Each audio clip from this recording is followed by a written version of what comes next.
Hello, hello, hello. Welcome to The Backroad. My name is Ethan Levesque, better known online as the Main Man.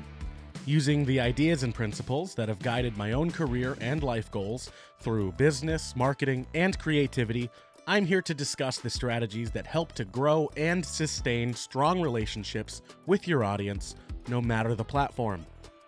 Coming up on The Backroad, we celebrate my second year anniversary of full-time self-employment.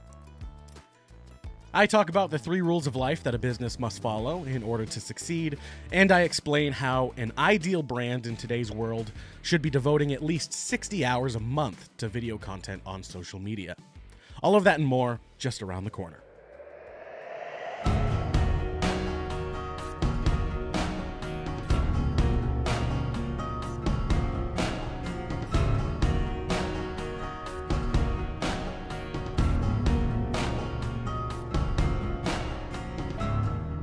Welcome to episode 27. Today's theme is universal law. Universal laws are the rules of the world that apply to all humans and all of life's obstacles, including the ones concerned with your business and your brand. But before we get into all of that, at this juncture, I'd like to talk about an important change to this podcast. For anyone who's been following the show for a while, you know that the goal has always been to air weekly alongside a live stream. However, one of the most important skills I've learned in the business world is knowing when to take an idea behind the barn and shoot it in the back of its depressing and pathetically big head. And weekly production is an idea whose time has come to die. That's why The Backroad is pivoting to a bi-weekly release schedule and is no longer considering live streaming. Most of my listeners are small business owners finding their way, brands interested in starting a podcast, or just creators looking to create more content. And I've always wanted this podcast to be a living journal of how someone can develop their authentic voice naturally over time. It's all about practice, intention, and catering to your strengths. For example, the first 20 episodes of this podcast were unscripted and therefore were pretty sloppy. But the decision to go almost fully scripted has helped me save enough time and effort to transform the show into a more effective and efficient outline, expand into video format, and produce enough social media clips to generate its own exponential growth. I want this show to prove exactly how easy it is to improve, and shifting to a bi-weekly release is an improvement. The Backroad is becoming what it is meant to become. Weekly episodes were tough to pull off given my busy schedule. I consider myself a good writer, but generating 20 pages of script every single week is a tall order because it's in addition to the 40 pages of script I already have to write every month. I also keep a routine schedule and work-life balance, but being self-employed typically means your calendar is always subject to change, and being available to film every single week isn't always on the table. I'm also a very fast editor, but other things in my career portfolio are higher priority and demand more of my time. And I do utilize AI wherever possible in my business, and we're incorporating more and more of it every day. But as good as AI may be, it still doesn't have my style, my voice, or my flair. I can't sing. Sorry, I tried. The bottom line is pivoting to a bi-weekly release schedule saves 20 hours of my time a month. Time that is better allocated somewhere else. Plus, The Backroad has nothing to do but benefit from the change. I'll be able to write stronger content. I'll be able to film at higher quality than I could have if I live streamed it. I'll have an easier time doing so, and I've strategized my process to generate the same amount of short clips that I had before. Better product, better process, better return on investment. I know some will say I just bit off more than I could chew, but I say I leveled up. Of course, I'm interested to hear what you have to say about this change. But now, let's get into the meat and potatoes of this episode.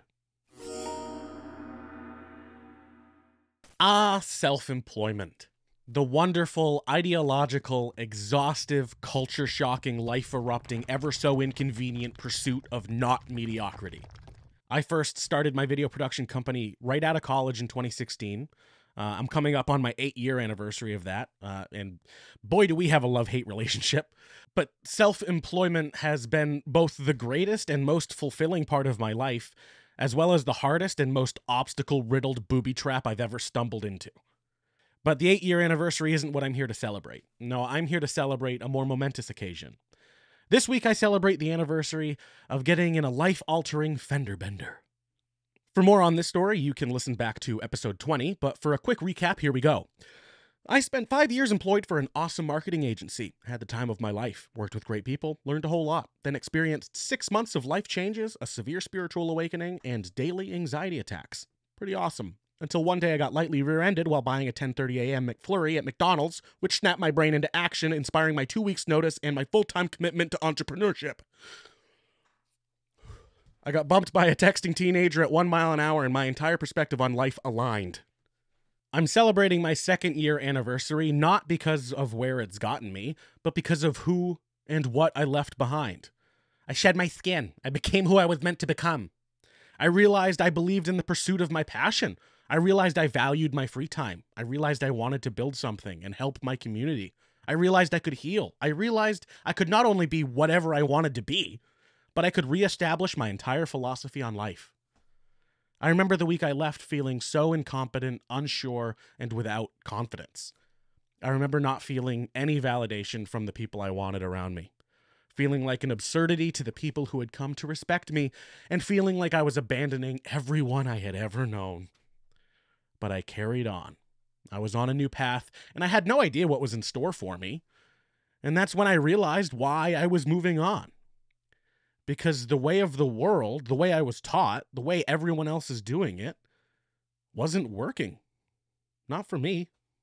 After 27 years chasing what the world defined as success over 60 hours a week, living the way the world insisted was the best way to be happy, and surrounded by people tribally believing in unproven logic, and I felt immense shame and insecurity about every single decision I had ever made. Their way wasn't working for me. If I was going to make it in this life, not only in business, but in happiness, in growth, in satisfaction, I had to try it my way. And here I am, 2 years later, doing it my way, and watching the fruits of my labor blossom. Sure, for every 2 steps forward comes a step back, but progress is progress. Of course, I had to do a lot of growing and learning in that 2 years to get me where I am. Still have a long way to go. But the universe made damn well sure to pack this journey with every lesson it could, and I've gotten my money's worth at the School of Hard Knocks, that's for sure. But there is a core set of beliefs that I carried into my understanding of business that, frankly, without, I could not be as far along as I am today.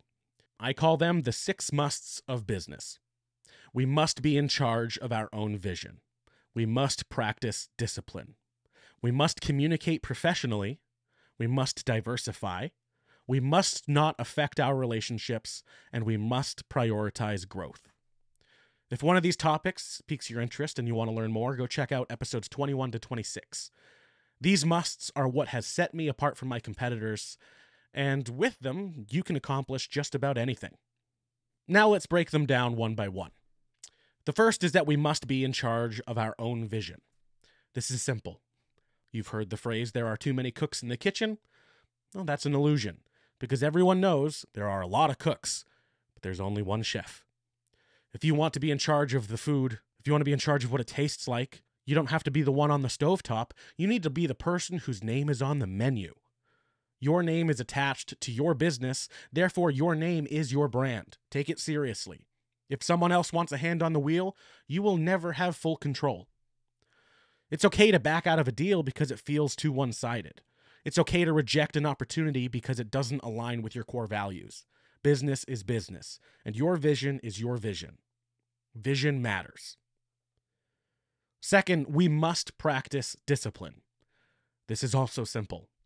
Discipline is not something you have or don't have. It's a muscle you have to exercise to keep strong.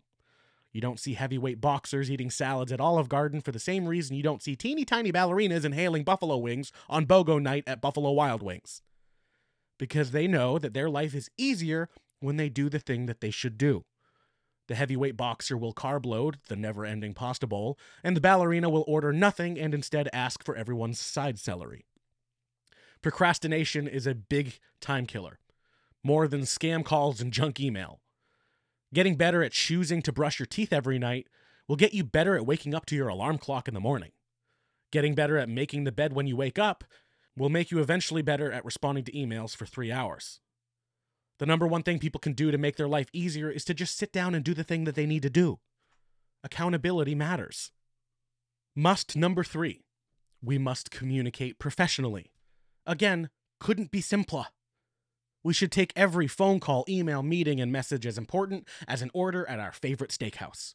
Speak directly, succinctly, and without confrontation. Hey, can I please have the 12-ounce New York strip loaded, with a side of mashed potatoes also loaded, and my second side will be French fries.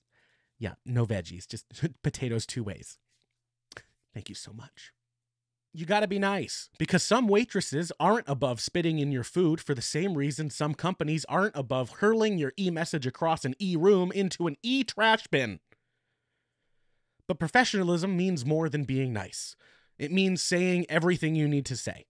It means treating the other person with respect. It means thinking ahead. It means responding quickly. It means being a reliable source of information. It means keeping promises. It means keeping a paper trail.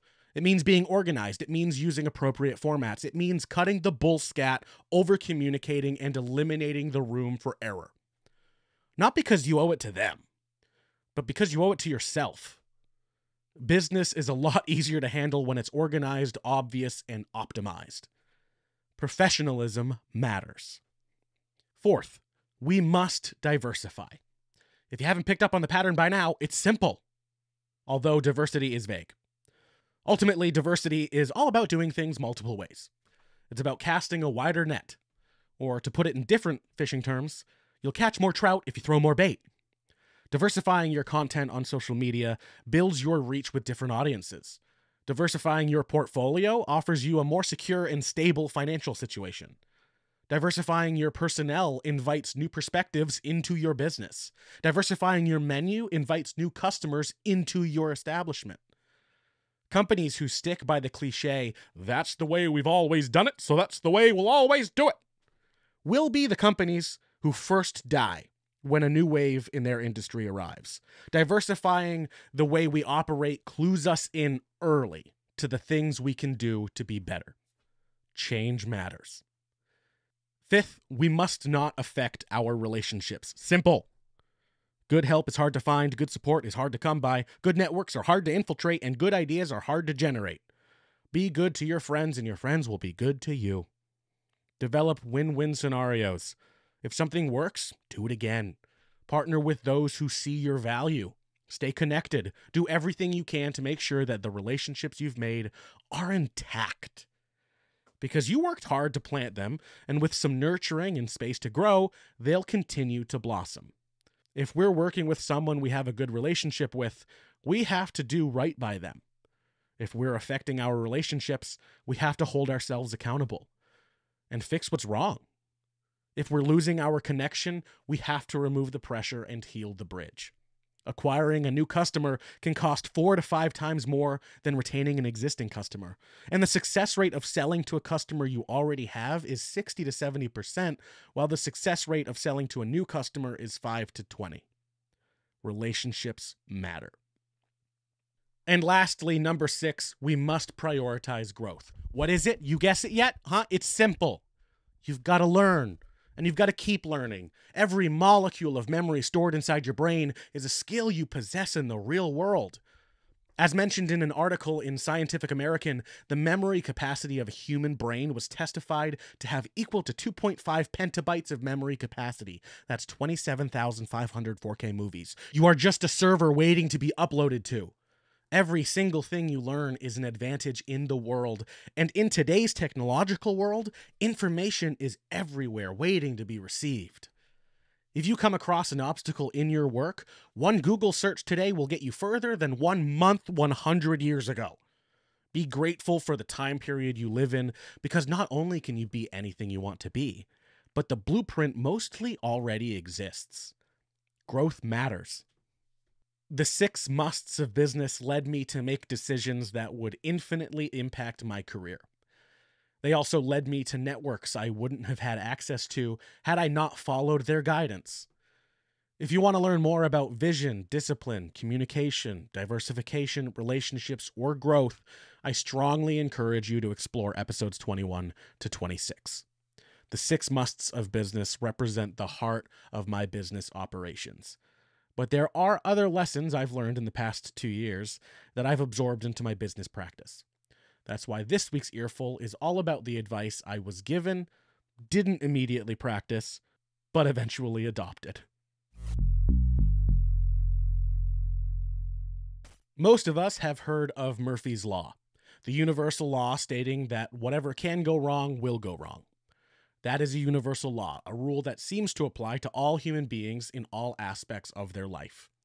Today, we're going to chat about Murphy's Law as well as 2 others, Kydland's Law and Falkland's Law. I've been given these 3 pieces of advice on many occasions, and anytime I fail in some aspect of my life or my business, I can usually pinpoint the reason down to one of these 3 truths. We'll start with Murphy's Law. Anything that can go wrong will go wrong. So plan and prepare for it.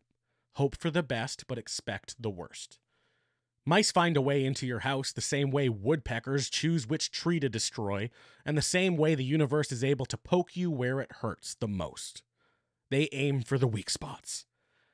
Knights of medieval times would wear layer upon layer of armor and helmets, and still die because an arrow made its way through their creaky little eye slits. Nobody is impervious to the physics of our universe, both known or unknown, and the sooner I accepted that truth, the more problems I began to get in front of. I'm going to drop the accent now. Murphy said it best, plan and prepare. Once upon a time, very early in my career, I didn't use contracts with my wedding clients. I just promised them I'd do a good job and they'd hold me to that promise. But this left a lot of room for gray area, and therefore it left a lot of room for problems. After payment disputes, deadline confusion, miscommunications, and logistical nightmares, I eventually learned that a contract was my best defense against frustration. Now, 7 years later, my contracts are 8 pages, 40 clauses, and come in multiple augmentations. I have a procedure for just about everything. Every one of our expectations are made very clear from the start, and my client satisfaction is somehow at an all-time high. Weird. Put boundaries up and it somehow worked. Of course, things still slip through the cracks. Sometimes we venture into territories unknown, suffer a setback we've never experienced before, or end up in even more gray area. But when the sky clears and the problems are solved and over, we integrate what we learned into our contract and use it every day forward. The more time you spend preventing future problems, the more time you'll spend doing what you do best. Murphy also said, hope for the best and expect the worst. Hope is a silly little game we humans like to play when we want things to be different but don't have any control over the situation whatsoever. Daunting, right? Luckily, through all of that, not so blissful ignorance and soul-crushing existentialism, comes the realization that while we have control on our wheel, we do not control the quadrillions of other drivers and variables out there in the universe that can make an impact on our lives at any time. Our equipment may arrive late, our employee may get sick, our power may go out, our events may have changed dates, and we may even get the lights knocked out of us by a lunatic off his meds on our way to work. Some things aren't in our control, and moving forward like everything is going to be okay can be especially hard when all of the pressure is on you for things to go right. But to move forward in fear is to move forward in suffering. Instead, choosing to move forward with a positive attitude, even when you're bracing for impact, is your best shot at conquering what's coming. Because positivity is the most deliciously spiteful choice you can make when facing a tough reality. That wraps up Murphy. Now let's talk about Kydland. Kydland's law states that when you write down a problem clearly, the matter is half solved. Most of the battle of problem solving is the confusion that comes with the topic of discussion. When multiple perspectives are involved or multiple concerns are being established, it's easy to drown in the fear of doing the wrong thing. But there is a way out. When we shift our intention from solving a problem to understanding the problem, we build a personalized map in our minds. Once I fully understood the blueprint of my business, I became a compass capable of focusing my time, energy, and resources in the most effective and efficient directions. And you can too. Of course, different people understand different ways of thinking, so if you're going to write down the problem, you need to know your learning style. While there are quite a few learning styles, the four most predominant are visual, auditory, read/write, and kinesthetic. Kinesthetic. Oof. Catering to your learning style is the best way to absorb new information. For example, I'm a visual learner and I'm also a fast read and writer. That's why most of my strategies and operational procedures exist via spreadsheet. With spreadsheets, I can make a pro and cons list, a graphic organizer, a list of variables, a prioritized list of clients by profit, organized by color, and even include symbols and abbreviations. I can visualize every single step of a process from A to triple Z. But that makes sense for me because I'm a visual learner. If you're an auditory learner, you would absorb information best via lectures, discussions, podcasts, books on tape, and tutorial videos. If you're a read and write learner, there are lectures, books, glossaries, dictionaries, thesaurus, and manuals. For kinesthetic, nailed it, there are classes, trainers, seminars, practice exams, apprenticeships, and mentors. Regardless of how you get the map, if you can understand it, you're ready to navigate it. Now, to solve the problem. Being a compass is a different skill set than being a map. It's a skill set that you can only develop through experience. But there is an act to it. Start by identifying what's working and weeding out any outliers or information that can't be specifically replicated. That'll help narrow your search for an answer. Then all you've got to do is research the possible answers. After that, it's decision time. Your decision should be rooted in your intuition and your wisdom. What does your heart tell you, and what does your head tell you? If they're saying the same thing, your choice is obvious. If they're against one another, learn why before rushing the decision. And if it's decision time and you're still at odds, make the choice that your team supports and move forward without any regret. Because the outcome is the same no matter what. You'll either be wrong or you'll be right. This leads us to our third universal law, Falkland's Law. When there is no need to make a decision, don't make a decision. Some people would call this procrastination. Our parents specifically, our parents and our bosses, they'd call that procrastination. Everyone in our life would call that procrastination. But to business owners, entrepreneurs, venture capitalists, and really any other successful person out there, it's just juggling. A clown tossing bowling pins up and down isn't going to throw a pin, then grab the pin he just threw. No, he's going to grab the pin closest to his hand. I used to feel great shame for holding off decisions. And because of that, I also had a habit of rushing them as well. There was no balance. It wasn't until I embraced my so-called procrastination that I started getting ahead. As an entrepreneur, a business owner, or a self-employed contractor, you have to make a lot of decisions on a daily basis. But some decisions require more attention than others, with bigger implications. Waiting the longest amount of time before making a decision gives you the most amount of time to research, understand, and prepare for the action and the reaction. Plus, you never know when the universe is going to reduce your choices for you. It's pronoia, a word I just learned recently. Pronoia is the opposite of paranoia. Pronoia is the belief that the world around you conspires in your favor. I can't tell you how many times I've been faced with a decision, but right before making it, the universe narrowed my choices down. Sometimes the universe ain't out to get you. It's there to help. Jugglers know exactly which pin to grab next because they prioritized it in their head. They know its time has come. Your decisions need to work the same way. Give yourself time to research and understand the solutions, then give yourself time to feel and accept them. When the time comes to make your decision, make it confidently. By waiting to make decisions until a time that works best for you, you'll also know which decision you'll be making next. There are more universal laws for you to research out there. One quick Google search and you're there, bruh. There was a period in time in my life, in my career, where I didn't practice any of these laws. And it was a time of uncertainty, anxiety, and overwhelming pressure. Accepting Murphy's Law, Kydland's Law, and Falkland's Law as truth flipped the script. So do yourself a favor and accept these universal laws into your business practices. Well, we're almost out of the woods, but we're not there yet. Let's take a detour. You've got Q's, I've got A's, so let's comfort your curiosity no matter how deep, dark, or dense. This week's question comes from Squatty on Instagram.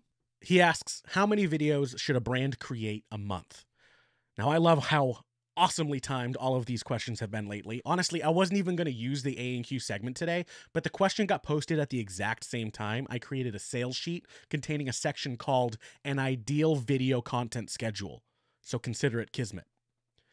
In my own experience with my own brand, in the experience of all the brands I work with, and in the research of other brands I have conducted in order to coach them, I have noticed that brands winning on social media are posting 2 short-form videos a day across social media.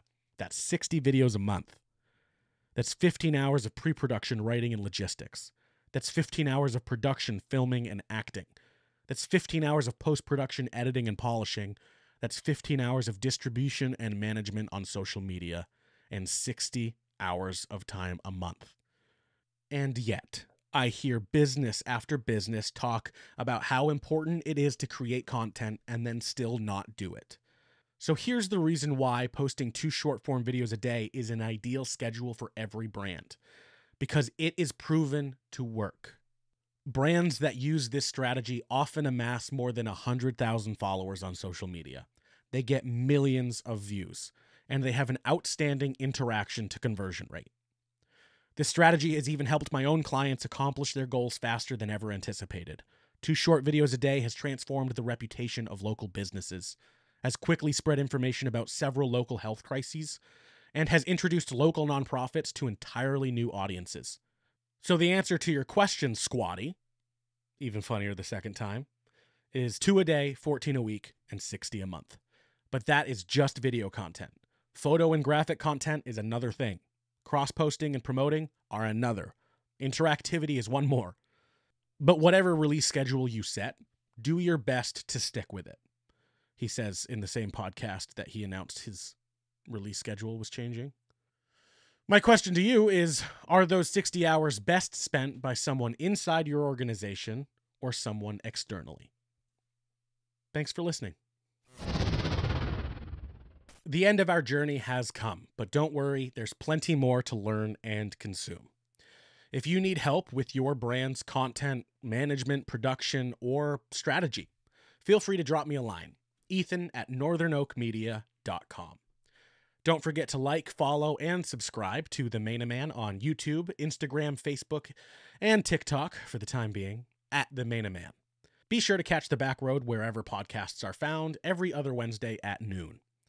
Thanks for walking the back road with me. I've been Ethan Levesque, here to help you accomplish your business, marketing, and creative goals. And remind you that you can get there from here. Good job, Ethan. Thank you, Ethan. Well, I'm missing my cues. Can I make it? Nope.